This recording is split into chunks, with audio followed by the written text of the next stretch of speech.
Class 11th के सभी विद्यार्थी ध्यान दें। आज की इस क्लास में जीव विज्ञान का एक प्रश्न पत्र इस वीडियो में हम कंप्लीट करेंगे। तो पूरे इम्पोर्टेंट क्वेश्चन हैं आपकी इस क्लास में, तो वीडियो आपको लास्ट तक देखना है और पूरे प्रश्नों को अच्छे से कंप्लीट भी करना है। सबसे पहले प्रश्न की ओर बढ़ते हैं। तो पहला प्रश्न है आपका, सही विकल्प चुनकर लिखिए। तो पृथ्वी पर सबसे अधिक प्रकाश संश्लेषण होता है, किसके द्वारा होता है? शैवालों द्वारा।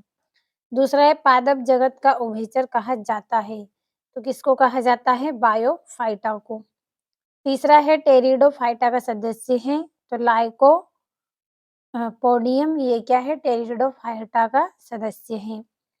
चौथा है, प्रोटीन निर्माण से संबंधित कोशिका अंगक है, तो कौन सा है? राइबोसोम। अगला है आपका, कोशिका की आत्महत्या की थैली किस कोशिका को कहा जाता है? लाइसोसोम को कहा जाता है। छठा है, निम्नलिखित में से कौन सा हार्मोन तनाव हार्मोन कहलाता है? तो कोई नहीं, इसका आंसर आएगा। सातवां है आपका, केल्विन चक्र का प्रथम उत्पाद है, तो 3 फास्फोलिसरिक अम्ल। तो आप यहाँ से पूरे सही विकल्पों का अच्छे से स्क्रीनशॉट लें और अच्छे से कंप्लीट करें। ये यहाँ से भी।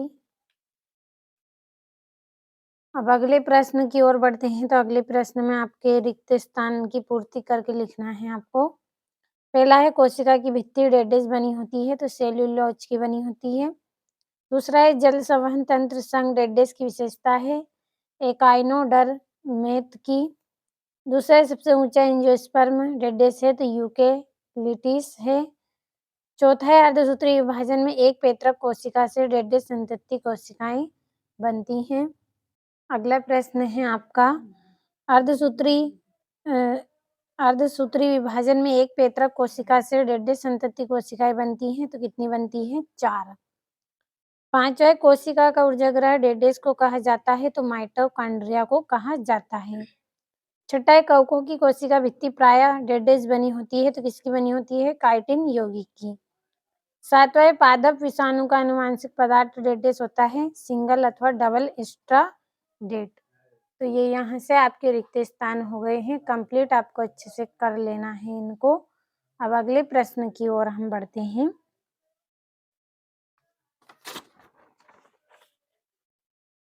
ये आपका तीसरा प्रश्न है, जिसमें जोड़ियां करनी है।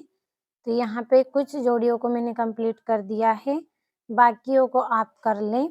अब अगले प्रश्न की ओर बढ़ते हैं, जिसमें एक वाक्य में उत्तर है आपके। पहला है, पक्षियों का हृदय कितने कक्षीय होता है?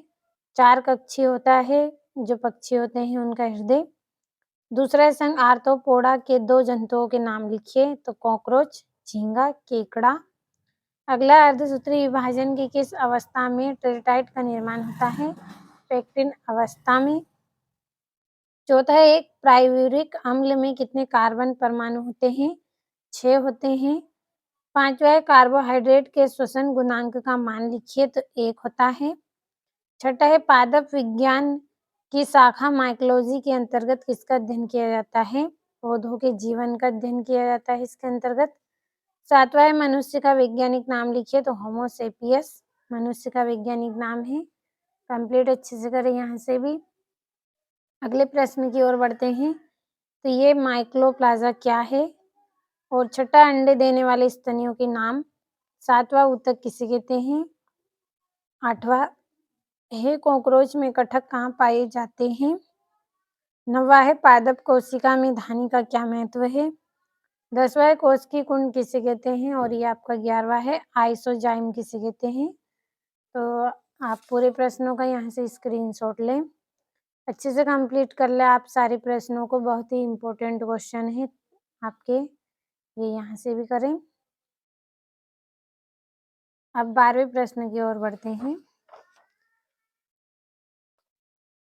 तो ये आपका यहाँ से 12वां, सूत्रयुग्म क्या है? और 13वां, विसरण क्या है? और अगला है, सजीव और निर्जीव में 3 अंतर लिखना है आपको।